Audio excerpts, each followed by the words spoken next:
What's good, y'all? It's your man DL. Ain't time for a DL short. As you know, I've been talking a lot about what's going on today out here in the modern dating world, bro. Like, yeah, you guys know I'm an old guy. I'm more than half a century old, right? I've been in these trenches a long time. I've never been married.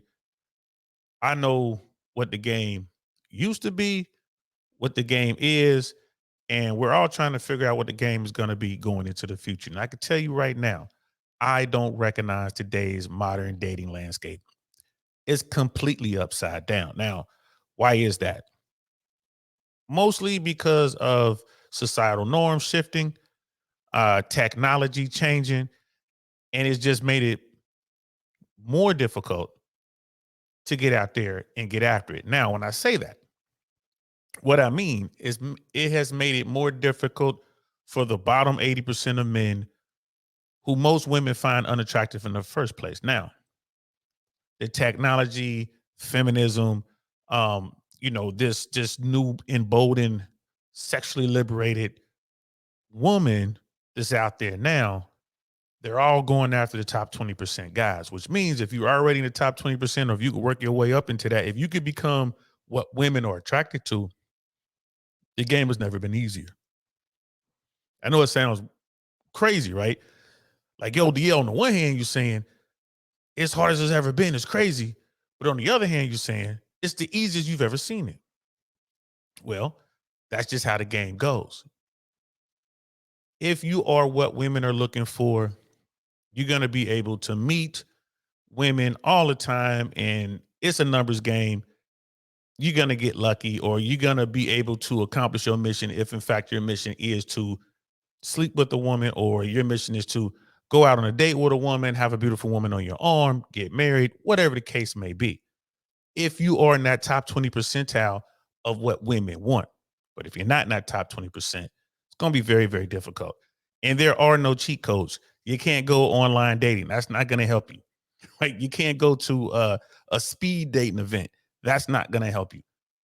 The only way to get into a position where women want to talk to you is to level yourself up, understand the game, be socially aware, and go from there. So, Lauren Chan, I don't know if you guys know her, but I follow her. I rock with Sister Lauren. I like what she's doing. She's married. She's a beautiful young woman. She's not in the game like that. She's got herself a husband. She's happy, but she's in the YouTube space, and she's more traditional conservative type values. And she's paying attention to what's going on out there a little bit. I mean, I'm certain she's not in the trenches, right? She's not out there in real life putting herself out there like that. I'm pretty certain that's the case. But she's following this, and she has a pretty good short out there, and I wanted to kind of bring it up so we can talk about it. And I'm noticing with a lot of people who are married, a lot of people who came up with those traditional values, they really don't understand what's going on. And then they see these spaces on YouTube, on the internet. And I'm talking about the red pill, manosphere, male improvement spaces, and they don't understand why these spaces exist. And quite frankly, some of them don't like these spaces. Why? Because these spaces are telling men to think about it. Like, you got to be careful. Getting married in America, for instance, it's not a good deal for the person who has the money. It's not a good deal for the person who has something to lose, right? So up until now, that person has been men mostly, but now women are starting to catch up financially. Women are out earning their male counterparts in certain age cohorts right now, in major cities right now. All right, we know women are graduating from college in higher numbers than men. True, they're not coming out with the best of degrees, but they are coming out with degrees. So that's going to begin to change. We may find ourselves in a situation where women are getting wrecked in the family law system because, contrary to popular belief, the court system doesn't care about your gender. They only care who makes the money and who sees the child the most. That's it. Who's been taking care of the child up until this point? Who's been working, bringing home the bacon? That's all they care about. And then they're going to set it up to where the person who's been home taking care of the child is going to stay home taking care of the child. They're going to give primary custody and primary responsibility to that person. They're going to take money from the other person and give it to that person. They're going to take the house and give it to that person. That's how it works. And if you guys think that men always 100% get wrecked in family court, you're wrong. Ask Kelly Clarkson. But let's get into this. Let's see what Sister Lauren was saying. Let me pull this up real quick. I just had a quick look at this and I thought it was real interesting. Let's get into it. Are men afraid of women? Or at the very least, are men afraid of being rejected by women? According to some new data we're going to look at today, it turns out that the answer for a lot of men is yes. So we have this really interesting thread by an account that I follow. He's at Date Psych on X, and his bio reads, quote, research interests in attractiveness and dating. So I definitely want to give him credit for the data we're going to be going over and the thread that he posted about all of this. I've been following him for a little bit, and the other day he put out this tweet that really caught my attention. It says, why are so many And I am not that active on X, formerly known as Twitter. I need to get more active. I'm new to this social media thing, and all these different platforms tie in: YouTube, Instagram, X, TikTok, Twitch. I'm not into all that, guys. Y'all know I'm just an old man sitting in his attic talking to his computer. So bear with me. But I have been more active on my X account, just a little bit more. And that noise y'all hear in the background is my daughter. She can't drink out of a plastic bottle without squeezing it, making all the noise possible in the world. So, you know, what I mean, I'll beat her up later. I'm beating you up later. I love my little girl. So she has this information right here, which I thought was pretty cool. Shout out to this Alexander guy. Why are so many young men single? Are they excluded from a brutal mating market by society? Probably not. 45% of men aged 18 to 25 have never approached a woman in person. Right now, Sister Lauren started off the stream by saying, yes, men are afraid to approach women. I don't think they're afraid. I don't think they're afraid. Not because they're afraid of, the rejection or whatever. It's just they're confronted with the reality that not everyone gets a trophy, right? We're dealing with the generation, the timeout kids. We're dealing with the participation award kids. We're dealing with everyone gets a trophy. We're dealing with these kids. They're grown-ups now. And they're in the real world. They're out here in the trenches with the rest of us. And they realize there are, in fact, losers. There are winners and there are losers. And that little participation awards you got means nothing. And now they got to go in and do the work, and they're not equipped to deal with it. Yes, the rejection plays a huge part in that. But I don't think it's just the rejection alone. I think it's like, that's just too much work. I don't want to have to look good, wear something nice, be trendy, be witty, smell good, know how to walk upright and approach someone with confidence. I don't want to do all that. I could just sit here and play my video game. I think that has a lot to do with it. Once they realize that mommy and daddy aren't 100%, I'm going to keep it 100. Once they realize mommy and daddy done lied to them, and everyone doesn't get a trophy, they just simply don't want to play. But let's listen to what she has to say. many young men single? Are they excluded from a brutal mating market by society? Probably not. 45% of men aged 18 to 25 have never approached a woman in person. Now we're going to be going into what these numbers mean a little bit more, but I personally was really surprised to hear this because, we often hear about incels and just single, lonely young men. And I apparently wrongly had just assumed that for a lot of these men, they were single and demoralized because they were constantly being rejected. But according to this data, it seems like a lot of the young men who are, quote, black pilled out there or who maybe describe themselves as incels, it's not necessarily that they've been rejected a bunch. It's just that they've never actually bothered to approach a woman because they are so afraid that they would be rejected, which, don't get me wrong, is also a problem, something that we should address. And I'm not bringing any of this to shame anyone because I know rejection can be scary and dating in general can be really intimidating. But men being too afraid of rejection to even approach a woman is a very different problem to try to solve.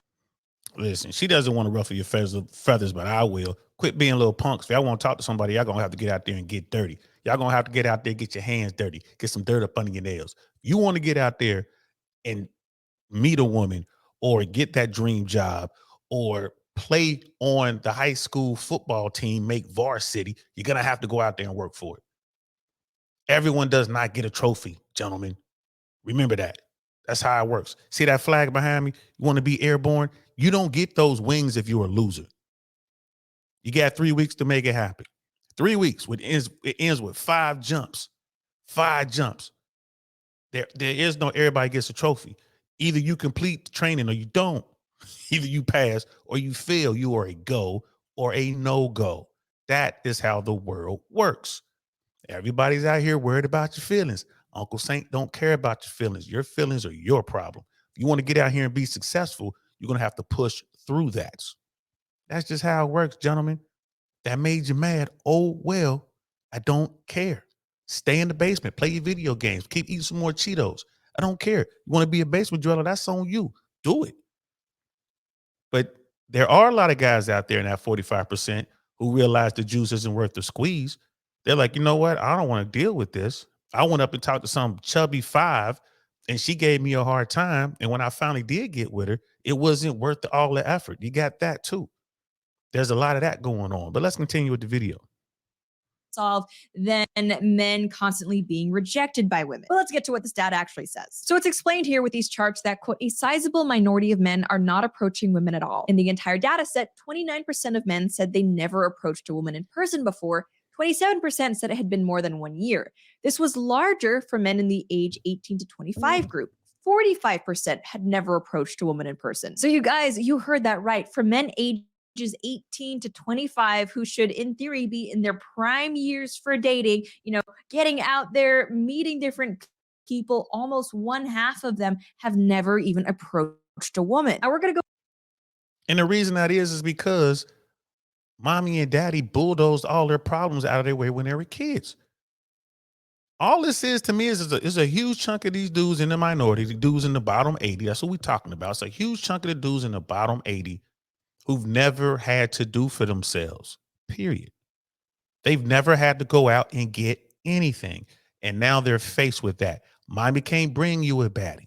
All right. Mommy ain't going to bring a dime and sit her right next to you. Like, there you go. Y'all getting married tomorrow. Mommy's not going to do that for you. Daddy's not going to do that for you. You got to get out there in the real world, figure it out for yourself. It is trial and error. But we're dealing with a generation, that generation of kids that got those participation trophy awards. Now they don't know how to function in our society. They don't know how the real world works. And they're out here going up against kids who had to go fight for theirs, who had to get it out the mud, and they're losing. And I mean, let's just face it. Most women don't, most women find 80% of men unattractive anyway. So the guys in this age group who are coming out there and they're studs, they look good, they really did make it onto the football team because he's got natural ability or whatever. Dad played in the NFL or the NBA or whatever, and they're just out there. Those guys don't even approach women. Women approach them, right? So even those dudes, even the studs, they don't know what the game is. That's why so many of them are getting wrecked by women like Brittany Renner. Shout out to you, Sister Brittany. She out there getting it. Yeah, I called her sister. She got a seat at the table because she pimping. Her and Sierra pimping. If they gonna go there, they get out here and run your pockets, good for them. And if you the dude out here getting your pockets run because you don't understand the game, shame on you. But let's continue. Go through exactly what this means for society and dating in general. But first, I do want to say a huge thank you to today's sponsor, Temu. If you haven't heard of it before, Temu is an app and site Now where you she's can gonna buy run her. I dig her, but I don't want to run her. I am pressed for time, so we're just gonna skip over this. And whatever it is she's selling, go buy it, y'all. Please subscribe to Sister Lauren's page, and that Temu, whatever she was selling, go buy it. And here we go. We're back. Begs the question of why? Why is that? And if you're someone from the red pill community or who has inclinations toward that type of thinking, your response is probably going to be, well, because it just doesn't make sense for a man to try that. There are all these legal ramifications for things like divorce or heck, even things like Me Too, where, a rape allegation could ruin someone's life, regardless of how flimsy it is. So yeah, maybe men aren't approaching women anymore because they just don't think it's worth it because society is increasingly anti-male. And don't get me wrong, even though I don't subscribe to the red pill view of the world or consider myself part of that community because I think it's frankly anti-Christian and anti-family at its core, I do agree that society is very gynocentric currently and men have a lot to lose if they try to hook up with or even marry the wrong woman. But according to the data, and here, And she's right. And a lot of people tell me that my take on red pill is different, right? The way I look at it, I consider myself red pill, just like the movie states. You take the red pill and you come out of the matrix. You see what it is for real. You take the blue pill, you go back into the machine, you go to sleep. That's all it is. That's how I look at it. Sister Lauren right here, she's red pill. She's red pill. She just enjoys her traditional values, and good for her. She found someone that she could share those values with. But she named all this stuff. She said it. She's very gynocentric out here right now.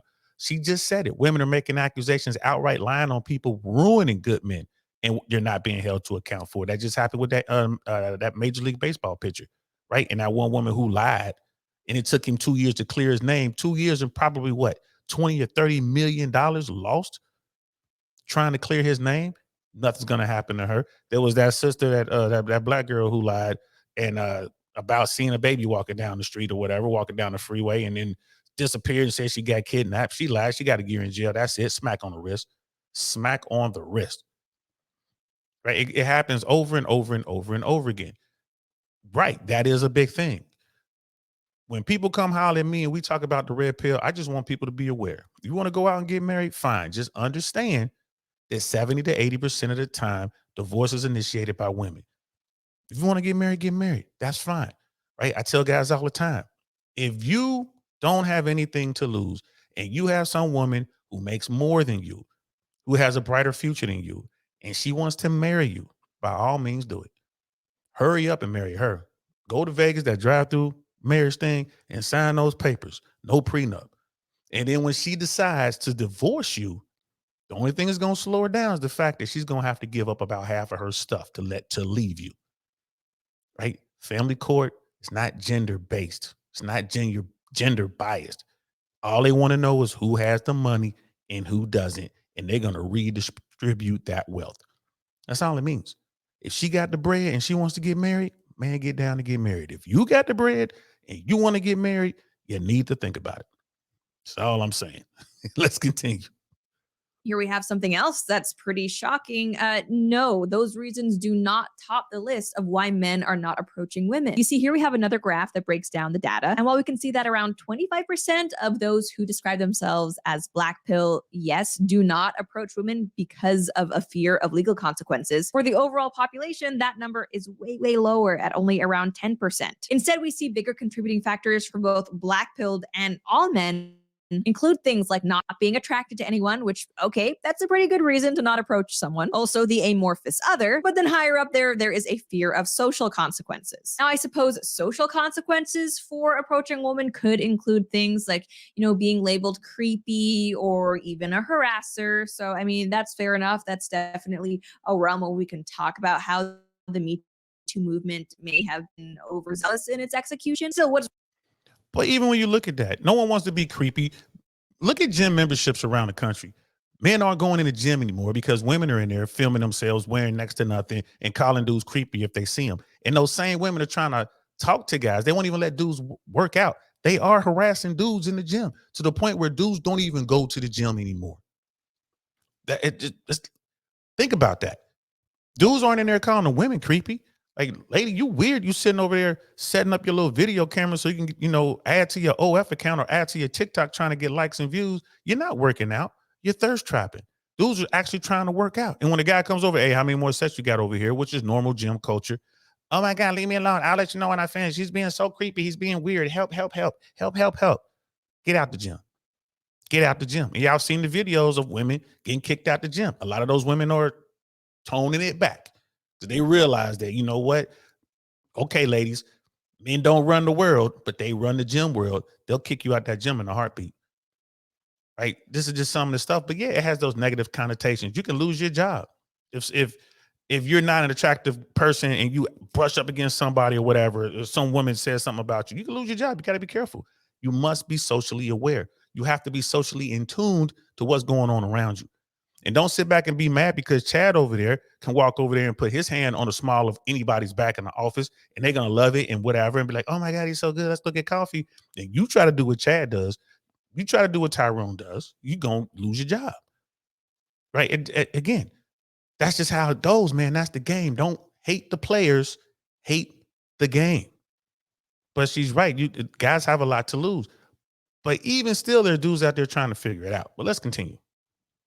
really interesting is that the number one reason for both all men and even black pilled men for not approaching a woman is fear of rejection. What's crazy is that it seems the black pilled men are even more likely to say they don't approach women because of a fear of rejection than men in general. Now, like I said, dating is scary and dating is hard. Nobody likes to be rejected, but at the same time, sometimes you just gotta shoot your shot. No, rejection isn't fun, but it's also ultimately not the end of the world. And I feel like a fear of rejection is stopping so many men from approaching women because men and women no longer hang out together as frequently as they used to. I mean, think about it. Due to things like COVID and just remote learning, even aside from that becoming more and more popular, I feel like those who are between the ages of 18 to 25 have way less experience socializing with the opposite sex in just a casual environment like high school or college classes But than Sister people who are Lauren, my it's age. And on top of just the men. It's not the women. And it's not all men. It's that lower percentage of men. It's not the women. Women are still interacting. Women are still having intimacy. Women are still dating in the same numbers, the same percentages that they've always done it. When you go back and look at the numbers, it's not like this is affecting men and women. The only effect it's having upon women is they're all sharing the same dude. They're all going after the same dude. That's it. But they're still out there getting it. They're smashing, right? They're being intimate at the same rates they were being intimate with when I was back in the 90s, right? Back in the 80s, back in the 70s. It hasn't changed, right? It hasn't changed. They still getting it. These young girls is getting it every single day, bro. Trust me, I'm an old man. And when I go out, they come at me like that. Why? And they say the same thing. They're like, these young men just don't get it.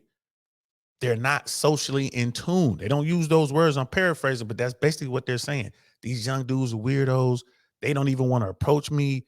They don't want to take me out. They don't say anything at work. They stay away from me in the gym.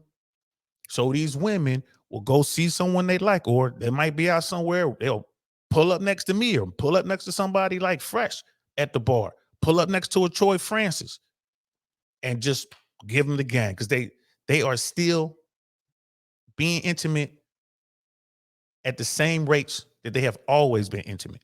They are still having boyfriends and dating and doing what they've been doing. Their numbers haven't changed. And Sister Lauren keeps referring to black pill. You notice, I'm noticing this shift out there in the mainstream world, right? Men's issues are coming to the forefront. People are talking about it. Lauren's talking about it. Destiny's talking about it. Mainstream media is talking about it.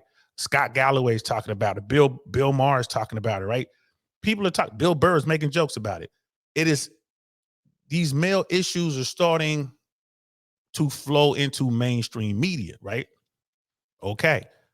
Notice she keeps saying black pill, right? Black pill or the incels. Black pill is a very, very, very small percentage of the guys that we're talking about. Notice Sister Lauren keeps saying black pill. She's not saying manosphere. She's not saying men's rights advocates or men's male self-improvement groups or podcasts. She's not saying rich. She's saying black pill. Right? Notice that. The entire space, the whole manosphere, the whole mano swamp, she's throwing them all into that black pill sector. All of them. You peep that, guys. And that's not the case. The vast majority of the guys in the bottom 80 are nowhere near black pill. They're nowhere near MGTOW, which is men going their own way. They're simply trying to figure it out. They're talking amongst other men and just trying to figure it out. What do I need to do? That's it. They're just normal dudes. And they're taking this advice. They're reading the books like Rich Cooper's book, Unplugged Alpha. They're reading Myron Gaines' book, Why Women Deserve Less. Don't let the title fool you. Don't let the cover fool you. There's some good information in there. Right. But they're reading these books and they're figuring it out. I just thought it was fascinating in a way that the mainstream folks or the folks who are closer to mainstream are trying their best to paint the entire community as black pill. Be careful with that. Sister Lauren, if you happen to be watching or someone who watches her content, let her know it's not that. This space is not black pill. The black pillars are a very, very, very small percentage. It's a fringe group. I just wanted to make that clear. Let's continue. that due to things like remote work, once those people graduate, they're also still less likely to interact with the opposite sex on a daily basis. And you couple that with the growth of online communities like feminists and incels who kind of frequently demonize the other sex as just being scary and terrible. I think there are a lot of young people out there, both women and men, who spend a lot more time reading about the opposite sex or complaining about the opposite sex than they do actually interacting with them. And in that paradigm, I think it'd be very easy to build all women or all men up to be scary and intimidating to the point where you no longer feel like you can approach that. And to that end, it actually kind of reminds me of something Destiny said when he and I were on the culture war with Tim Pool a while ago. Even when it comes to things like recreation, what do a lot of men do for recreation now? Well, they play games online. And don't get me wrong, obviously there's a social aspect to that. You can, be chatting with guys as you're playing with them. But that's a very gender segregated hobby, which isn't a bad thing. But it's like, think about it. If you're a young man today, there's a good chance that at least part of your high school and college experience was done remotely, where you weren't actually going to class and therefore meeting women in person. And if you have a part-time job, maybe you actually go into an office, but you might also be likely to just be doing things online. I mean, I know virtual assistants are really popular nowadays. There's even a lot of call center jobs where you don't actually need to go into an office. And so you're not getting exposure to women there either. And in your free time, maybe you're also less likely to be actually going out to things like bars, talking to women there. You could just be playing online. Nothing wrong with that inherently, but it's going to be probably just other dudes. And so you're not going to meet a woman there either. And I know a situation like that, to those of us who are older, like where you just don't interact with the opposite sex, may seem far-fetched or unrealistic, but I think we would be shocked by how many young people are living existences that kind of fit that description. But that brings us to some more findings from DatePsych. We also And she's right about that. You know what I mean? And I'm gonna link this video in the description if you guys want to go and watch the other half. It's a little bit more than halfway. Maybe it's like a quarter, like 75% through. It's like 25% more to watch. And she goes into some more studies. But she has a great point. Like I said, the landscape has changed to a point where you don't recognize it anymore. It used to be, where did people meet? They met at church, they met at work, they met at school. Places we all had to go. And back in the day, they had to force me to go to church when I was a kid. And when I grew up, I didn't do it no more. You know what I mean? Not that I'm anti-religion. I'm very religious. I'm just anti-correction. I said that wrong. It's not that that I don't believe in God or I'm anti-spiritual. No, I do believe in that. But I also believe that religion was created by man and religion could be a control mechanism. So I'm very anti-religion. Like, I'm not trying to go up into the church, but the church and the mosque and the synagogue and all the rest of it, it has its place in society. That would be a place where you would go, right? That's where we came together as communities. We just go to work, just meet people at work. Go to school, you meet people at school. We're not doing any of that anymore. We're just not. It's just things are changing slowly. You used to have, we used to go out and we would go play sports, right? Softball, basketball, flag football, whatever. And you would go out and you would participate. And then they came out with co-ed sports. You would have like kickball and bowling and all this other kind of stuff. People aren't doing that as much. We're not dancing as much. I tell guys all the time, y'all better get on with that Latin culture, man. I'm telling you, salsa, bachata, merengue. Get out there and go to those socials. Go out there to your local salsa club. They'll teach you how to dance. Dances and all that stuff are free. It's fun. It's exercise as well. You're gonna get some good exercise, and you're gonna get to meet people, right? But by and large, we're not doing that as much anymore, and that's where we would meet our potential mates. And of course, you got the nightclub scene. The nightclub scene done changed. It's all about making money. Some of these places, man, they literally pick you up by your ankles and just shake you until all the money come out. You got to get bottles. You got to, get a minimum bottle, a bottle minimum. So you get 3 bottles just to come in there and have your little section. And they only have to keep the section for like 2 hours. Then they rush out of there or something like that. I'm being facetious, but they don't let you sit there forever. Right. And they're trying to get as much money as you can. And you going out there, you spending on average $400 or $500 per bottle. It's just most men in America can't afford that. Right. The top 20 percentile of guys can, especially when they go out together. But I mean, you can go out and buy a bottle in some places in like cities like Miami, LA, New York, Chicago, be $1,500 or more for one bottle for one night. And that's just one spot. You're gonna be hitting 2 or 3 spots. So it's very cost prohibitive for most dudes. And women want these experiences. If they're going out, if they like that nightlife, they're gonna want to be in the section with the guys who are spending the money.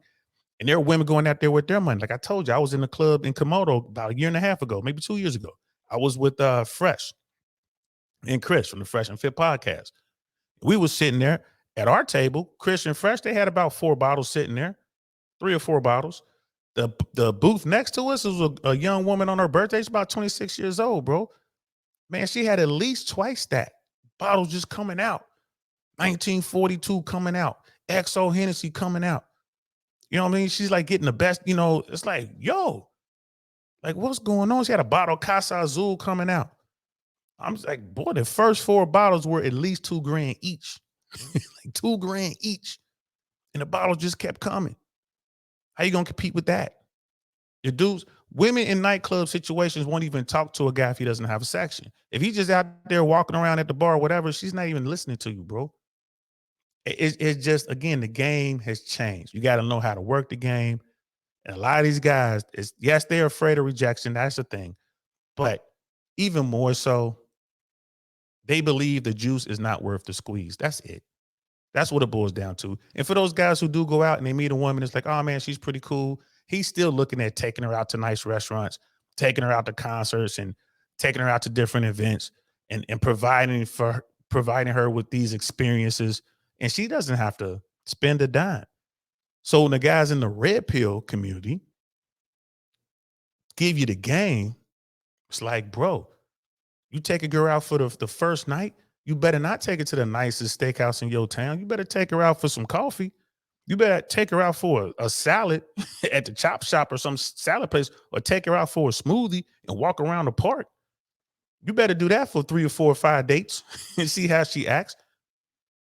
We were hanging out in Miami Friday night. We met this beautiful woman. She's a little bit older, younger than me, but older than the nights that were with me. Beautiful woman. Her daughter was 21, right? She's in there. She came by the cigar joint to see one of her friends who happened to be working there, right? One of my nights chatted her up. Shout out to you, bro. Yeah, I sent him in. I could have done it myself, but I wanted to see my night do his thing. And she wound up hanging out with us for hours. She had the time of her life, man. We went to a restaurant, shout out to Moxie's. If you're ever in Brickell, go to Moxie's, man. Oh my God, so good. Went to Moxie's. We hit Red Bar. Shout out to Red Bar. We hit Better Days. We were all over the place. And she had the time of her life. She's like, listen, I can't remember the last time I had this much fun. She's like, I'm so tired of these guys out here, because she's messing with the top 5% dudes. These dudes got all the toys. They got all the trappings. They got all the money, but they have no personality whatsoever. Right? They're like the equivalent to the dumb blondes. Yeah, you cute and everything, but what do you really offer? Nothing. And you know what? That beautiful woman was buying us cigars. She was buying us drinks. We couldn't stop her. She was pulling out a credit card. I got it. I'm getting you this. I got it. She had the time of her life. So again, young fellas, when people tell you, the doom and gloomers, the black pillars, a woman will never spend her money on you. Yes, you will. Yes, you will. But she's not going to spend her money on a weirdo. No one will. So shout out to Sister Lauren. I'm gonna link that video in the description. Please check it out. Go over there and like and subscribe if you haven't subscribed over there to her. She says some good stuff, man. She really brings out some really good stuff. And shout out to y'all for checking this out.